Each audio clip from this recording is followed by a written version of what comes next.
Good morning. Target NTPC series की history class में आप सभी का स्वागत है। आज है हमारी क्लास हिस्ट्री की और आज का हमारा टॉपिक है राइज ऑफ मगध अर्थात मगध राज्य का उत्कर्ष।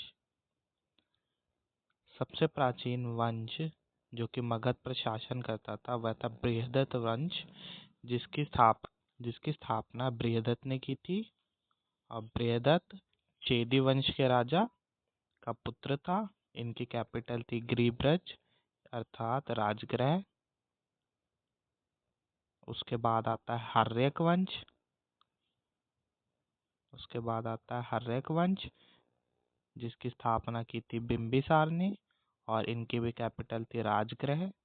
फिर आता है शिशुनाग वंश जिसकी स्थापना की थी शिशुनाग ने और इन्होंने अपनी कैपिटल वैशाली में रखी थी।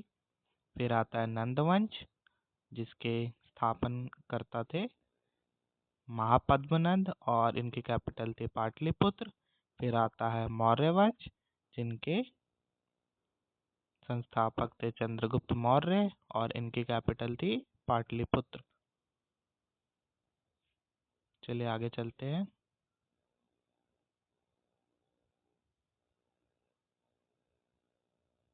अब हर्यक वंश के बारे में जानते हैं। हर्यक वंश को पितृहंता वंश भी कहा जाता था क्योंकि जितने भी उत्तराधिकारी थे अपने पिता की हत्या करके शासन में आए थे। सबसे पहले इस वंश में थे बिंबिसार, फिर आते हैं अजातशत्रु या कुशिक, फिर आते हैं उदयन और अंतिम थे नागदशक। बिंबिसार के बारे में पढ़ते हैं। बिंबिसार को हर्यक वंश का संस्थापक माना जाता है और इनका काल था 544 बीसी से। इनकी राजधानी थी राजगृह और ये बौद्ध धर्म के अनुयायी थे। इन्होंने महात्मा बुद्ध की सेवा हेतु अपने राज्य वैद्य जीवक को भेजा था। इम्पोर्टेंट है। आगे चलते हैं। अब इनके कार्यों के बारे में जानते हैं। कुशल प्रशासनिक व्यवस्था और विदेश नीति थी इनके समय पे।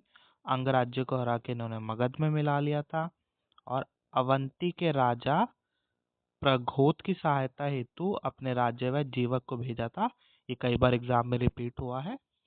और इन्होंने बहुत सारे वैवाहिक संबंध स्थापित किए थे जिससे अपने राज्य को सशक्त किया था। पहला, कौशल नरेश प्रसन्नजीत की बहन माँ कौशला से विवाह किया था। दूसरा, वैशाली के चेटक की पुत्री चेल्लाना से और मद्र देश की राजकुमारी शेमा से। चेल्लाना का पुत्र ही आगे अजातशत्रु होता है जो बिंबिसार की हत्या करके शासन पे आता है। आगे चलते हैं। अजातशत्रु के बारे में पढ़ते हैं। अजातशत्रु अपने पिता की हत्या करके 493 बीसी में शासन में आता है। वह प्रारंभ में जैन और बाद में बौद्ध धर्म का अनुयायी था। उसका मंत्री वर्षकार की सहायता से वह वैशाली पर विजय प्राप्त कर लेता है और 461 बीसी में उसके पुत्र ने उसकी हत्या कर दी। अजातशत्रु के शासनकाल में पहली बौद्ध संगीति होती है जो कि राजगृह में होती है और जिसका अध्यक्ष करते हैं महाकश्यप। आगे चलते हैं। अब उदयन के बारे में पढ़ते हैं। उदयन 461 ईसा पूर्व में मगध की गद्दी पर बैठा था। उसने पाटलिग्राम की स्थापना की। वह जैन धर्म का अनुयायी था और वो अंतिम शासक था हर्यक वंश का। और अंतिम शासक था नागदशक, उदयन का पुत्र। अब शिशुनाग वंश के बारे में जानते हैं जिसे नागवंश भी कहा जाता था, जिसके संस्थापक थे शिशुनाग और ये नागदशक का अमात्य यानी मंत्री था। और इन्होंने वैशाली को अपनी राजधानी बनाया और इन्हीं वंश के शासक थे कालाशोक जिन्होंने पाटलिपुत्र को राजधानी बनाया। और द्वितीय बौद्ध संगीति इनके ही शासनकाल में हुई थी वैशाली में और जिसके अध्यक्ष थे सभाकामी। और नागवंश का अंतिम शासक था नंदीवर्धन। आगे चलते हैं। नंदवंश के बारे में जानते हैं जो कि इम्पोर्टेंट है। नंद वंश के संस्थापक थे महापद्म नंद। इनके बारे में जानकारी मिलती है उग्रसेन में, जो कि पाली ग्रंथ में है, एक छत्र पुराण में और एकारट पुराण में। इनके अंतिम शासक थे घनानंद, जो कि सिकंदर के समकालीन थे, और चंद्रगुप्त मौर्य ने चाणक्य की सहायता से इन्हें हराकर मौर्य वंश की स्थापना की थी।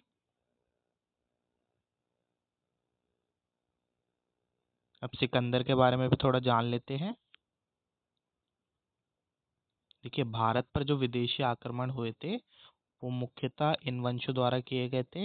हखामनी यानी या ईरानी या फारसी वंश द्वारा, यूनानियों ने करा था, हिंदी यूनानियों ने करा था, शकों ने किया था, पल्लवों ने किया था और कुषाणों ने किया था। तो इस हकामनी साम्राज्य का साइरस द्वितीय था, जिसका बेटा होता है डेरियस या दारा प्रथम, और उसका बेटा शहरयार्श। और यूनानी वंश का था सिकंदर। आगे चलते हैं, सिकंदर के बारे में पढ़ते हैं। सिकंदर का जन्म 356 ईसा पूर्व में मैसेडोनिया या मकदूनिया में हुआ था। इनके पिता फिलिप थे, गुरु अरस्तु थे, और इन्होंने भारत पर आक्रमण 326 बीसी में किया था। और जब इन्होंने भारत पर आक्रमण किया तो घनानंद का शासन था भारत में। इनके सेनापति थे सेल्यूलस निकेटर, और इन्होंने 19 माह का समय भारत में लिया था। और इनके जल सेनापति थे नियारकस और हाइडेस्पीज या झेलम वितस्ता का युद्ध, जो कि फेमस है, कई बार एग्जाम में आता है। पंजाब के राजा पोरस और सिकंदर के मध्य हुआ था।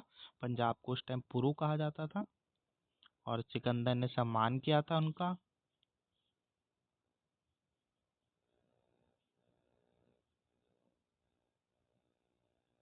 व्यास नदी के बाद सिकंदर वापस लौट जाता है।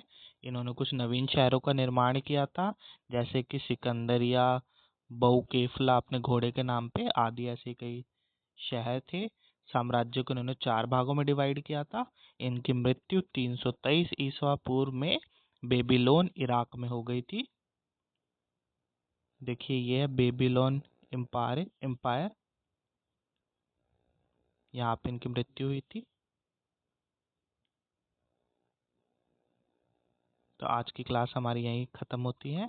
नेक्स्ट हम मौर्य वंश के बारे में पढ़ेंगे। अगर आपको क्लास अच्छी लगी हो तो प्लीज़ वीडियो को लाइक कीजिए, चैनल को सब्सक्राइब कीजिए, और पिछली प्लेलिस्ट भी देखिए।